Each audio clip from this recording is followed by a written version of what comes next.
Punjabi radio USA ਸੁਣ ਰਹੇ ਸਾਰੇ ਸਰੋਤਿਆਂ ਨੂੰ ਮੇਰੇ ਜਗਮੋਹਨ ਸਿੰਘ ਵੱਲੋਂ ਪਿਆਰ ਭਰੀ ਸਤਿ ਸ਼੍ਰੀ ਅਕਾਲ। ਅੱਜ 8 ਜੂਨ ਦਿਨ ਬੁੱਧਵਾਰ ਪ੍ਰੋਗਰਾਮ ਲੈ ਕੇ ਹਾਜ਼ਰ ਹਾਂ ਅਪਡੇਟ ਅਮਰੀਕਾ, ਜਿਸ ਦੇ ਵਿੱਚ ਤੁਹਾਨੂੰ ਵਰਲਡ ਦੀਆਂ ਨਿਊਜ਼, ਅਮਰੀਕਾ ਦੀਆਂ ਨਿਊਜ਼, ਮੌਸਮ ਦੇ ਬਾਰੇ ਜਾਣਕਾਰੀ, ਇਕਨੋਮੀ ਦੀ ਜਾਣਕਾਰੀ, ਵੱਖ-ਵੱਖ ਕੰਟਰੀ ਦੇ ਹਿਸਾਬ ਨਾਲ ਕਰੰਸੀ ਐਕਸਚੇਂਜ ਰੇਟ ਅਤੇ ਸੋਨੇ ਅਤੇ ਚਾਂਦੀ ਦੇ ਭਾਅ ਦੱਸਾਂਗੇ। ਖਬਰਾਂ ਦੀ ਸ਼ੁਰੂਆਤ ਕਰਨ ਤੋਂ ਪਹਿਲਾਂ ਅਸੀਂ ਧੰਨਵਾਦ ਕਰਦੇ ਹਾਂ ਆਪਣੇ ਸਪਾਂਸਰਸ ਦਾ, ਜਿਨ੍ਹਾਂ ਨੇ ਅੱਜ ਦੇ ਇਸ ਪ੍ਰੋਗਰਾਮ ਦੇ ਵਿੱਚ ਹਿੱਸਾ ਪਾ ਕੇ ਇਸ ਨੂੰ ਅੱਗੇ ਵਧਾਇਆ ਅਤੇ ਤੁਹਾਡੇ ਤੱਕ ਪਹੁੰਚਾਇਆ। ਅੱਜ ਦੀਆਂ ਖਬਰਾਂ ਦੇ ਸਪਾਂਸਰਸ ਹਨ ਖਾਲਸਾ ਇੰਸ਼ੋਰੈਂਸ ਏਜੰਸੀ ਵਾਲੇ ਸੈਨ ਹੋਜ਼ੇ ਤੋਂ, ਜੋ ਕਿ ਹਰ ਪ੍ਰਕਾਰ ਦੀ ਇੰਸ਼ੋਰੈਂਸ ਕਰਦੇ ਹਨ ਅਤੇ ਕਿਸੇ ਵੀ ਤਰ੍ਹਾਂ ਦੇ ਇੰਸ਼ੋਰੈਂਸ ਦੀ ਜਾਣਕਾਰੀ ਦੇ ਲਈ ਤੁਸੀਂ ਇਹਨਾਂ ਨੂੰ ਕਾਲ ਕਰ ਸਕਦੇ ਹੋ 408-272-2500 ਤੇ। ਇਸ ਦੇ ਨਾਲ ਸੰਤੋਖ ਸਿੰਘ ਬਾਸੀ, ਪਰਮਜੀਤ ਕੌਰ ਜੀ ਬਾਸੀ ਫਰੀਮੌਂਟ ਤੋਂ, ਮਨਜੀਤ ਸਿੰਘ ਨਰਿੰਦਰ ਕੌਰ ਕਲਾਰ ਜੀ ਕਲੋਵਿਸ ਤੋਂ ਅਤੇ ਗਿਆਨ ਸਿੰਘ ਨਾਗਰਾ ਜੀ ਸੈਨ ਹੋਜ਼ੇ ਤੋਂ। ਜੇਕਰ ਤੁਸੀਂ ਵੀ ਇਸ ਪ੍ਰੋਗਰਾਮ ਨੂੰ ਜਾਂ ਪੰਜਾਬੀ ਰੇਡੀਓ USA ਦੇ ਕਿਸੇ ਵੀ ਹੋਰ ਪ੍ਰੋਗਰਾਮ ਨੂੰ ਸਪਾਂਸਰ ਕਰਨਾ ਚਾਹੁੰਦੇ ਹੋ ਤਾਂ ਤੁਸੀਂ ਕਾਲ ਕਰ ਸਕਦੇ ਹੋ 408-272-5200 ਤੇ,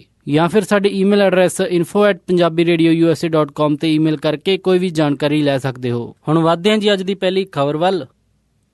ਨਵੰਬਰ 2016 ਦੇ ਵਿੱਚ ਹੋਣ ਜਾ ਰਹੀਆਂ ਰਾਸ਼ਟਰਪਤੀ ਦੀਆਂ ਚੋਣਾਂ ਦੇ ਲਈ ਡੈਮੋਕ੍ਰੈਟਿਕ ਪਾਰਟੀ ਦੀਆਂ ਹੋਈਆਂ ਪ੍ਰਾਇਮਰੀਜ਼ ਦੇ ਵਿੱਚ ਹਿਲਰੀ ਕਲਿੰਟਨ ਜੇਤੂ ਰਹੀ। ਰਿਪਬਲਿਕਨ ਪਾਰਟੀ ਦੇ ਵਿੱਚ ਕਿਉਂਕਿ ਡੋਨਲਡ ਟਰੰਪ ਦੇ ਖਿਲਾਫ ਕੋਈ ਵੀ ਹੋਰ ਉਮੀਦਵਾਰ ਨਹੀਂ ਬਚਿਆ ਸੀ ਤਾਂ ਉੱਥੇ ਇੱਕ ਤਰਫਾ ਡੋਨਲਡ ਟਰੰਪ ਜੇਤੂ ਰਹੇ। ਉਧਰ ਹੀ ਡੈਮੋਕ੍ਰੈਟਿਕ ਪਾਰਟੀ ਦੇ ਵਿੱਚ ਨਾਰਥ ਡਕੋਟਾ ਤੋਂ ਬਰਨੀ ਸੈਂਡਰਸ ਜੇਤੂ ਰਹੇ, ਜਿਨ੍ਹਾਂ ਨੇ 18 ਡੈਲੀਗੇਟਸ ਦੇ ਵਿੱਚੋਂ 13 ਡੈਲੀਗੇਟ ਹਾਸਿਲ ਕੀਤੇ ਤੇ ਇੱਥੇ 5 ਡੈਲੀਗੇਟਸ ਹਿਲਰੀ ਕਲਿੰਟਨ ਦੇ ਹਿੱਸੇ ਵਿੱਚ ਆਏ। ਕੈਲੀਫੋਰਨੀਆ, ਜੋ ਕਿ ਪ੍ਰਾਇਮਰੀ ਦੇ ਲਿਹਾਜ਼ ਨਾਲ ਸਭ ਤੋਂ ਵੱਡੀ ਸਟੇਟ ਸੀ, ਇਸ ਦੇ ਵਿੱਚ 475 ਡੈਲੀਗੇਟਸ ਹਨ, ਜਿਨ੍ਹਾਂ ਦੇ ਵਿੱਚੋਂ 269 ਡੈਲੀਗੇਟਸ ਹਿਲਰੀ ਕਲਿੰਟਨ ਦੇ ਹਿੱਸੇ ਦੇ ਵਿੱਚ ਆਏ ਅਤੇ 206 ਡੈਲੀਗੇਟਸ ਬਰਨੀ ਸੈਂਡਰਸ ਦੇ ਕੋਲ ਆਏ। ਮੋਂਟੈਨਾ ਦੇ ਵਿੱਚ 21 ਡੈਲੀਗੇਟਸ ਦੇ ਵਿੱਚੋਂ ਬਰਨੀ ਸੈਂਡਰਸ 11 ਡੈਲੀਗੇਟਸ ਹਾਸਿਲ ਕਰਕੇ ਜੇਤੂ ਰਹੇ। ਇੱਥੇ ਹਿਲਰੀ ਕਲਿੰਟਨ ਦੇ ਕੋਲ 10 ਡੈਲੀਗੇਟਸ ਆਏ। ਨਿਊ ਜਰਸੀ ਦੇ ਵਿੱਚ 126 ਡੈਲੀਗੇਟਸ ਦੇ ਵਿੱਚੋਂ ਹਿਲਰੀ ਕਲਿੰਟਨ ਕੋਲ 79 ਡੈਲੀਗੇਟਸ ਆਏ ਅਤੇ ਬਰਨੀ ਸੈਂਡਰਸ ਦੇ ਕੋਲ 47 ਡੈਲੀਗੇਟਸ ਆਏ। ਨਿਊ ਮੈਕਸੀਕੋ ਦੇ 34 ਡੈਲੀਗੇਟਸ ਦੇ ਵਿੱਚੋਂ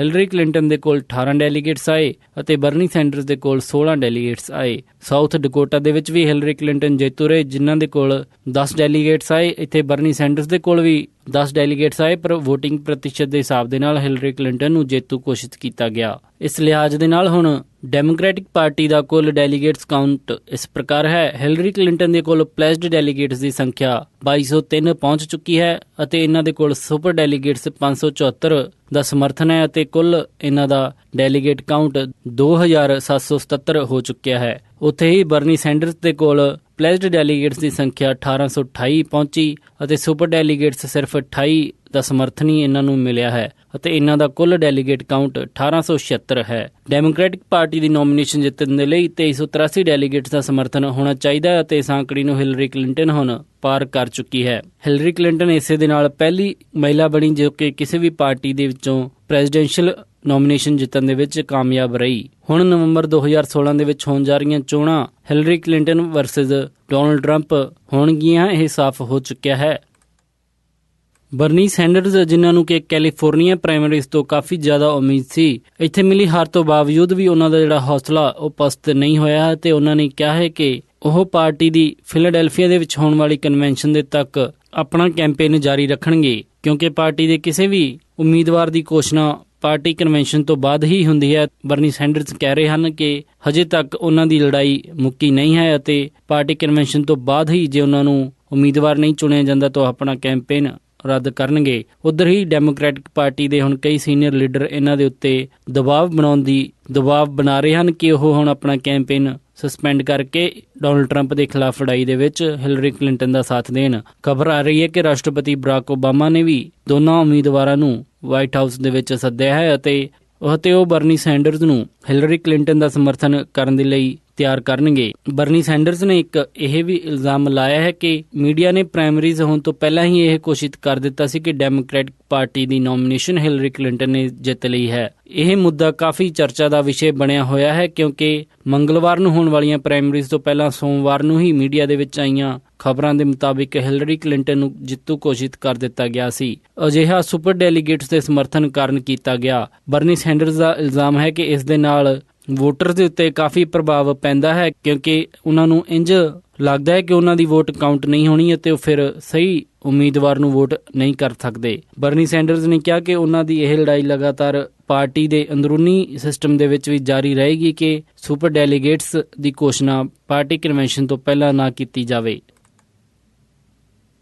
ਕੈਲੀਫੋਰਨੀਆ ਤੋਂ ਖਾਲੀ ਹੋਈ ਸੈਨੇਟ ਦੀ ਸੀਟ ਦੇ ਚੋਣਾਂ ਦੇ ਪ੍ਰਾਇਮਰੀਜ਼ ਦੇ ਵਿੱਚ ਕਮਲਾ ਹੈਰਿਸ ਅਤੇ ਲੋਰੇਟਾ ਸੈਂਚੇਜ਼ ਡੈਮੋਕ੍ਰੈਟਿਕ ਪਾਰਟੀ ਦੇ ਦੋਨੇ ਉਮੀਦਵਾਰ ਪਹਿਲੇ 2 ਨੰਬਰ ਤੇ ਆਏ। ਇਹਨਾਂ ਦੇ ਵਿੱਚ ਕਮਲਾ ਹੈਰਿਸ ਪਹਿਲੇ ਨੰਬਰ ਤੇ ਰਹੀ ਅਤੇ ਲੋਰੇਟਾ ਸੈਂਚੇਜ਼ ਦੂਸਰੇ ਨੰਬਰ ਤੇ ਰਹੀ। ਵੋਟਿੰਗ ਪ੍ਰਤੀਸ਼ਤ ਦੇ ਹਿਸਾਬ ਨਾਲ ਨਵੰਬਰ 2016 ਦੇ ਵਿੱਚ ਸੈਨੇਟਰ ਦੀਆਂ ਹੋਣ ਵਾਲੀਆਂ ਚੋਣਾਂ ਦੇ ਵਿੱਚ ਕਮਲਾ ਹੈਰਿਸ ਦਾ ਜਿੱਤਣਾ ਲਗਭਗ ਤੈਅ ਮੰਨਿਆ ਜਾ ਰਿਹਾ ਹੈ। ਇਹਨਾਂ ਨੂੰ ਕੈਲੀਫੋਰਨੀਆ ਦੇ ਗਵਰਨਰ ਜੈਰੀ ਬਰਾਊਨ ਨੇ ਵੀ ਇੰਡੋਰਸ ਕੀਤਾ ਸੀ।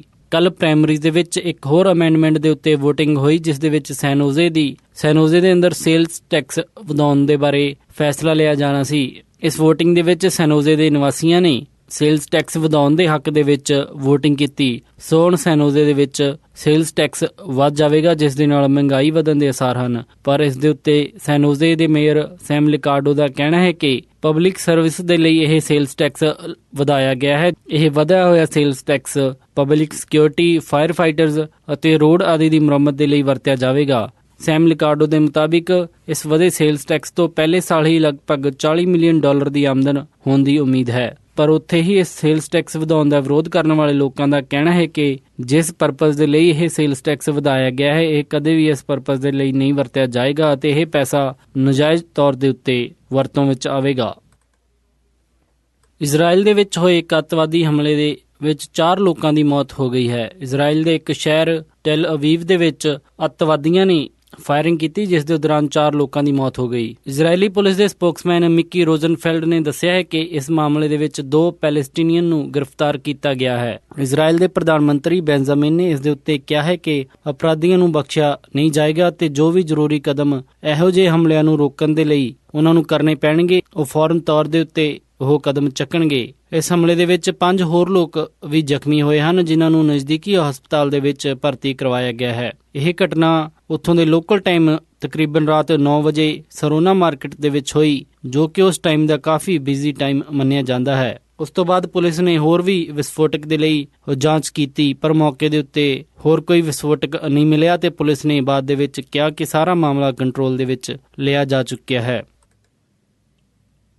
14 ਸਾਲ ਦੀ ਉਮਰ ਦੇ ਵਿੱਚ ਡੇਵੋਂਟੇ ਸੈਨਫੋਰਡ ਨੂੰ 4 ਕਤਲ ਕਰਨ ਦੇ ਦੋਸ਼ ਦੇ ਵਿੱਚ ਆਰੋਪੀ ਬਣਾਇਆ ਗਿਆ ਸੀ, ਪਰ ਬਾਅਦ ਦੇ ਵਿੱਚ ਡੇਵੋਂਟੇ ਸੈਨਫੋਰਡ ਇਸ ਦੇ ਵਿੱਚ ਨਿਰਦੋਸ਼ ਨਿਕਲਿਆ ਅਤੇ ਹੁਣ ਉਸ ਨੂੰ ਜੇਲ੍ਹ ਦੇ ਵਿੱਚੋਂ ਰਿਹਾ ਕੀਤਾ ਜਾ ਰਿਹਾ ਹੈ। ਸੈਪਟੈਂਬਰ 2007 ਦੇ ਵਿੱਚ ਇੱਕ ਕ੍ਰਾਈਮ ਸੀਨ ਦੇ ਕੋਲ ਪੁਲਿਸ ਨੇ ਉਸ ਨੂੰ ਫੜਿਆ ਸੀ ਅਤੇ ਬਾਅਦ ਦੇ ਵਿੱਚ ਉਸ ਨੂੰ ਇਸ ਮਾਮਲੇ ਦੇ ਵਿੱਚ ਸਜ਼ਾ ਵੀ ਸੁਣਾ ਦਿੱਤੀ ਗਈ ਸੀ। ਲਗਾਤਾਰ 9 ਸਾਲ ਚੱਲੇ ਸੰਘਰਸ਼ ਤੋਂ ਬਾਅਦ ਹੁਣ ਅਦਾਲਤ ਦੇ ਵਿੱਚ ਉਸ ਨੂੰ ਨਿਰਦੋਸ਼ ਸਾਬਿਤ ਕੀਤਾ ਗਿਆ।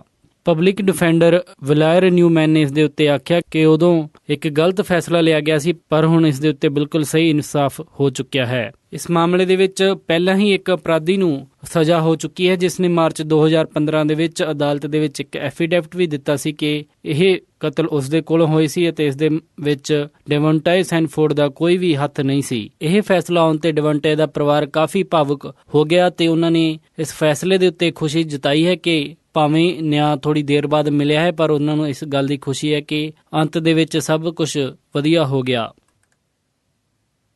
ਐਰੀਜ਼ੋਨਾ ਦੇ ਯਾਰਨਲ ਦੇ ਵਿੱਚ ਇੱਕ ਅਗਜਣੀ ਦੀ ਘਟਨਾ ਸਾਹਮਣੇ ਆਈ ਹੈ। ਅਧਿਕਾਰੀਆਂ ਨੇ ਫੌਰਨ ਤੌਰ ਦੇ ਉੱਤੇ ਉਸ ਏਰੀਏ ਨੂੰ ਖਾਲੀ ਕਰਾਉਣਾ ਸ਼ੁਰੂ ਕਰ ਦਿੱਤਾ ਹੈ।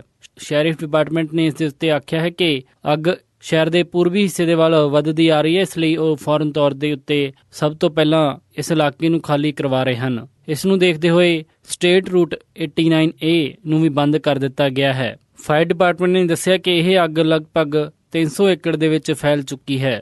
ਫਾਇਰ ਡਿਪਾਰਟਮੈਂਟ ਨੇ ਕਿਹਾ ਕਿ ਉਹ ਛੇਤੀ ਤੋਂ ਛੇਤੀ ਇਸ ਅੱਗ ਨੂੰ ਬੁਝਾਉਣ ਦੇ ਵਿੱਚ ਲੱਗੇ ਹੋਏ ਹਨ, ਪਰ ਗਰਮੀਆਂ ਦੇ ਦਿਨਾਂ ਵਿੱਚ ਟੈਂਪਰੇਚਰ ਜ਼ਿਆਦਾ ਹੋਣ ਕਰਕੇ ਅੱਗ ਬਹੁਤ ਛੇਤੀ ਦੇ ਨਾਲ ਫੈਲਦੀ ਹੈ ਤੇ ਇਸ ਦੇ ਉੱਤੇ ਕਾਬੂ ਪਾਉਣ ਦੇ ਵਿੱਚ ਕਾਫੀ ਸਮੱਸਿਆ ਆਉਂਦੀ ਹੈ। ਉਹਨਾਂ ਨੇ ਕਿਹਾ ਕਿ ਉਹਨਾਂ ਦਾ ਸਭ ਤੋਂ ਪਹਿਲਾ ਮਕਸਦ ਇਸ ਇਲਾਕੇ ਦੇ ਵਿੱਚੋਂ ਲੋਕਾਂ ਨੂੰ ਖਾਲੀ ਕਰਵਾਉਣਾ ਹੋਵੇਗਾ ਤਾਂ ਕਿ ਕਿਸੇ ਜਾਨ ਦਾ ਨੁਕਸਾਨ ਇਸ ਅੱਗਜਣੀ ਘਟਨਾ ਦੇ ਵਿੱਚ ਨਾ ਹੋ ਸਕੇ।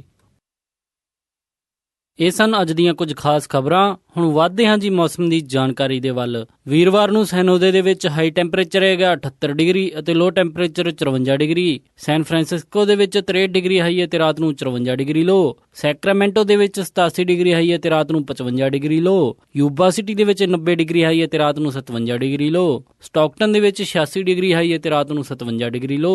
ਟ੍ਰੇਸੀ ਦੇ ਵਿੱਚ 84 ਡਿਗਰੀ ਹਾਈ ਹੈ ਤੇ ਰਾਤ ਨੂੰ 58 ਡਿਗਰੀ ਲੋ। ਮੋਡੈਸਟੋ ਦੇ ਵਿੱਚ 99 ਡਿਗਰੀ ਹਾਈ ਹੈ ਤੇ ਰਾਤ ਨੂੰ 58 ਡਿਗਰੀ ਲੋ। ਫਰੈਜ਼ਨੋ ਦੇ ਵਿੱਚ 96 ਡਿਗਰੀ ਹਾਈ ਹੈ ਤੇ ਰਾਤ ਨੂੰ 62 ਡਿਗਰੀ ਲੋ। ਬੇਕਰਸਫੀਲਡ ਦੇ ਵਿੱਚ 98 ਡਿਗਰੀ ਹਾਈ ਹੈ ਤੇ ਰਾਤ ਨੂੰ 68 ਡਿਗਰੀ ਲੋ। ਲਾਸ ਐਂਜਲਸ ਦੇ ਵਿੱਚ 81 ਡਿਗਰੀ ਹਾਈ ਹੈ ਤੇ ਰਾਤ ਨੂੰ 62 ਡਿਗਰੀ ਲੋ। ਟਰਕੀ ਦੇ ਵਿੱਚ 71 ਡਿਗਰੀ ਹਾਈ ਹੈ ਤੇ ਰਾਤ ਨੂੰ 43 ਡਿਗਰੀ ਲੋ। ਸਾਊਥ ਲੇਕ ਟਾਹੋ ਦੇ ਵਿੱਚ 72 ਡਿਗਰੀ ਹਾਈ ਹੈ ਤੇ ਰਾਤ ਨੂੰ 43 ਡਿਗਰੀ ਲੋ। ਪੋਰਟਲੈਂਡ ਓਰੇਗਨ ਦੇ ਵਿੱਚ 63 ਡਿਗਰੀ ਹਾਈ ਹੈ ਤੇ ਰਾਤ ਨੂੰ 50 ਡਿਗਰੀ ਲੋ।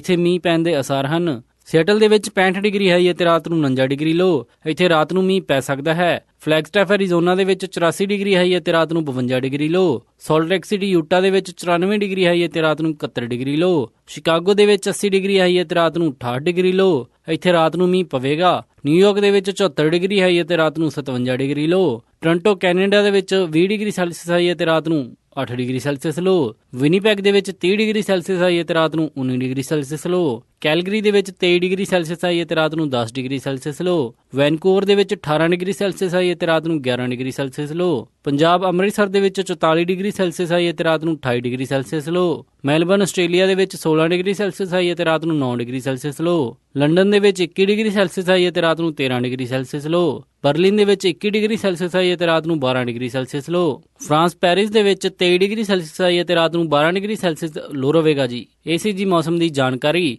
ਹੁਣ ਵੱਧਦੇ ਹਾਂ ਜੀ ਸਟਾਕ ਮਾਰਕੀਟ ਦੀ ਇਨਫੋਰਮੇਸ਼ਨ ਵੱਲ। ਬੁੱਧਵਾਰ ਨੂੰ ਕਲੋਜ਼ਿੰਗ ਦੇ ਸਮੇਂ ਡਾਓ ਜੋਨਸ 66 ਅੰਕ ਵੱਧ ਕੇ 18,005.05 ਤੇ ਬੰਦ ਹੋਇਆ। ਨੈਸਡੈਕ 12 ਅੰਕ ਵੱਧ ਕੇ 4,974.64 ਤੇ ਬੰਦ ਹੋਇਆ। S&P 6 ਅੰਕ ਵੱਧ ਕੇ 2,119.12 ਤੇ ਬੰਦ ਹੋਇਆ ਅਤੇ ਵਿਲਿਸ਼ਰ 5000 13 ਅੰਕਾਂ ਦੀ ਗਿਰਾਵਟ ਦੇ ਨਾਲ 21,224.32 ਤੇ ਬੰਦ ਹੋਇਆ ਜੀ। ਅੱਜ ਦਾ ਸਭ ਤੋਂ ਮਸ਼ਹੂਰ ਸਟਾਕ ਅੰਡਰ ਆਰਮਰ ਕੰਪਨੀ ਦਾ ਰਿਹਾ, ਜਿਸ ਦੀ ਕੀਮਤ 39.03 ਰਹੀ। ਕਰੰਸੀ ਐਕਸਚੇਂਜ ਰੇਟ ਦੇ ਵਿੱਚ ਇੱਕ US ਡਾਲਰ ਦੀ ਕੀਮਤ ਰਹੀ 66 ਰੁਪਏ 53 ਪੈਸੇ, ਇੱਕ ਕੈਨੇਡੀਅਨ ਡਾਲਰ ਦੀ ਕੀਮਤ ਰਹੀ 52 ਰੁਪਏ 49 ਪੈਸੇ, ਇੱਕ ਬ੍ਰਿਟਿਸ਼ ਪਾਉਂਡ ਦੀ ਕੀਮਤ ਰਹੀ 96 ਰੁਪਏ 60 ਪੈਸੇ, ਇੱਕ ਯੂਰੋ ਦੀ ਕੀਮਤ ਰਹੀ 75 ਰੁਪਏ 88 ਪੈਸੇ, ਇੱਕ ਆਸਟ੍ਰੇਲੀਅਨ ਡਾਲਰ ਦੀ ਕੀਮਤ ਰਹੀ 49 ਰੁਪਏ 82 ਪੈਸੇ, ਇੱਕ ਨਿਊਜ਼ੀਲੈਂਡ ਡਾਲਰ ਦੀ ਕੀਮਤ ਰਹੀ 47 ਰੁਪਏ 36 ਪੈਸੇ, ਇੱਕ ਸਿੰਗਾਪੁਰ ਡਾਲਰ ਦੀ ਕੀਮਤ ਰਹੀ 49 ਰੁਪਏ 41 ਪੈਸੇ, ਇੱਕ ਬਹਿਰੀਨੀ ਦਿਨਾਰ ਦੀ ਕੀਮਤ ਰਹੀ 176 ਰੁਪਏ 47 ਪੈਸੇ, ਇੱਕ ਕੁਵੈਤੀ ਦਿਨਾਰ ਦੀ ਕੀਮਤ ਰਹੀ 220 ਰੁਪਏ 90 ਪੈਸੇ।